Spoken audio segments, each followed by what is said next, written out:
Olá! Hoje a gente vai fazer uma análise focada em trechos de uma obra que marcou muito, né? Emmanuel. Foi recebida mediunicamente pelo Chico Xavier lá nos anos 30. São reflexões, assim, bem densas do espírito Emmanuel sobre questões espirituais, filosóficas. A nossa missão aqui é investigar juntos, sabe? Tirar os principais ensinamentos dessas fontes sobre a jornada espiritual, o porquê do sofrimento e a visão que o Espiritismo, segundo Emmanuel naquela época, trazia sobre a vida, a evolução. Para a gente começar a desenrolar isso, o Emmanuel apresentava o Espiritismo de um jeito bem particular, né? Fugindo um pouco do comum. Não era visto como uma fábrica de milagres ou, sei lá, soluções fáceis. Ele descrevia mais como uma bússola para entender a vida, nosso propósito, o destino imortal. Quase uma ciência da alma, né? Exatamente. E o ponto de partida para essa compreensão é a necessidade do esforço próprio. Isso é intransferível. A fonte deixa isso muito claro, sabe? A luta diária, o trabalho constante em se melhorar. É isso que realmente impulsiona nosso progresso, nossa redenção. Não tem mágica depois da morte, né? O espírito não vira um super-herói do nada. O aprendizado, o trabalho, tudo continua. E a prece? Bom, ela é vista como um jeito de fortalecer a alma, pedir coragem, luz para o caminho, mas não como uma ferramenta para, tipo, barganhar ou mudar as leis do universo a nosso favor, entende? Entendi. É mais um fortalecimento interno. E essa ideia de luta leva a outro ponto que sempre gera muita reflexão, né? A questão das provações e do esquecimento do passado quando a gente reencarna.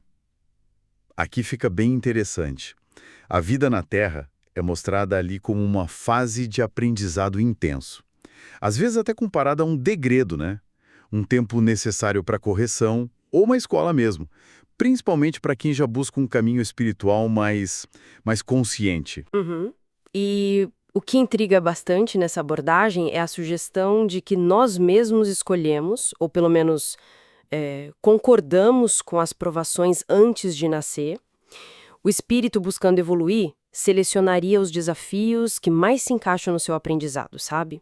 E o texto sugere que muitas vezes ambientes de dificuldade, de dor, são até preferidos.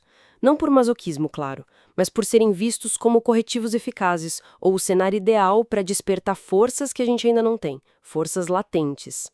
E o esquecimento temporário do passado seria fundamental nisso tudo. Sem o peso direto das vidas anteriores, a gente teria, assim, melhores condições para focar no presente, valorizar o esforço de agora e se adaptar de verdade à nova realidade, ao novo corpo, ao destino. Nossa, isso de escoger a dor é forte mesmo. E pensando em quem lida diretamente com essa comunicação entre mundos, os médiums, como Emmanuel os descreve?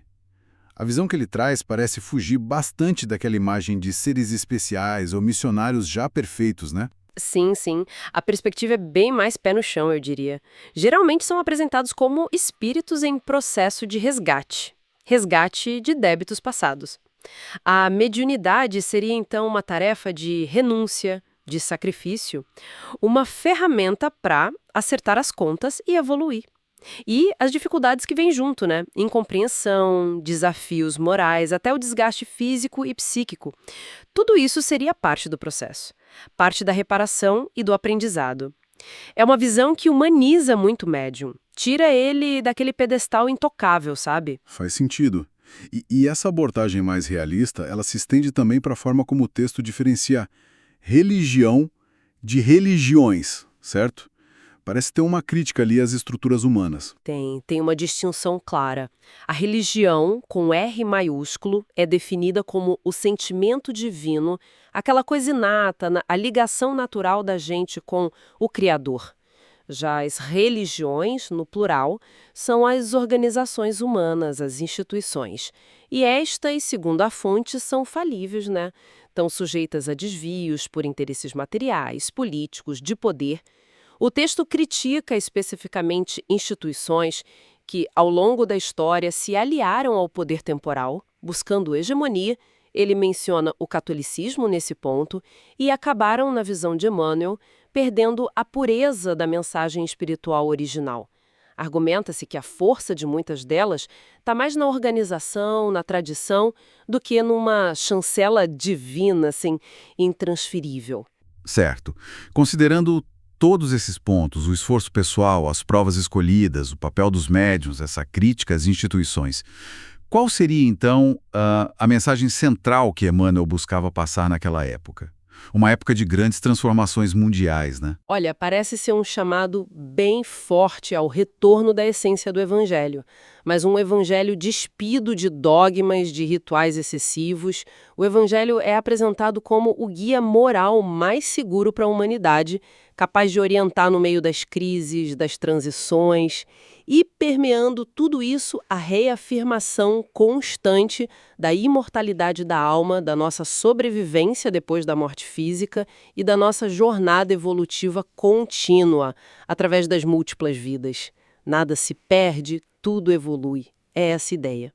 Então, se a gente pudesse resumir essa nossa exploração dos textos de Emmanuel, temos uma visão da vida focada na evolução espiritual constante, né?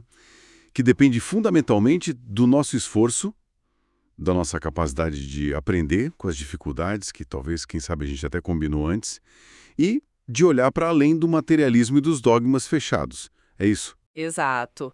O que nos deixa com uma provocação final para a gente pensar um pouco se a gente levar a sério essa hipótese apresentada na fonte, de que, em algum nível, a gente participa da escolha das nossas provas e que o esquecimento temporário do passado é uma ferramenta para o progresso. Como isso poderia, na prática, sabe, transformar a maneira como a gente lida com as adversidades, os desafios, até os relacionamentos no dia a dia? Será que a gente veria os obstáculos de uma outra forma? Fica aí para refletir.